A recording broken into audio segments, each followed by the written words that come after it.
સુરતના વરાછા વિસ્તારમાં આવેલા ઇસ્કોન મંદિરની કાલ રથયાત્રાનું આયોજન કરવામાં આવ્યું છે। તે નિમિત્તે ઝોન 1 દ્વારા વરાછા, કાપોદ્રા, ઉત્તરાણ, સરથાણા તેમ રથયાત્રાના રૂટ ઉપર આવતી તમામ જગ્યાઓ પર ફ્લેગ માર્ચ કરવામાં આવી હતી। આજ રોજ ભગવાન જગન્નાથની રથયાત્રા નિમિત્તે ઝોન 1 વિસ્તારમાં રિહર્સલ કરવામાં આવ્યું છે।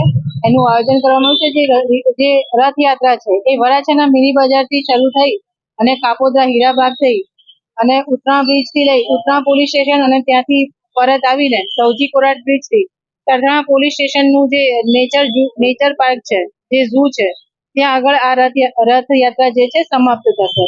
તો આજે આ સમગ્ર રૂટનું રિહર્સલ છે અને રિહર્સલ બંદોબસ્ત રાખવામાં આવે છે, જેમાં અમારા એસીપી, અમારા પીઆઈઓ, પીએસઆઈ અને તમામ પોલીસના માણસો હાજર છે તથા આ રથયાત્રાના જે આયોજકો છે એ પણ હાજર છે, એમના સ્વયંસેવકો પણ હાજર છે।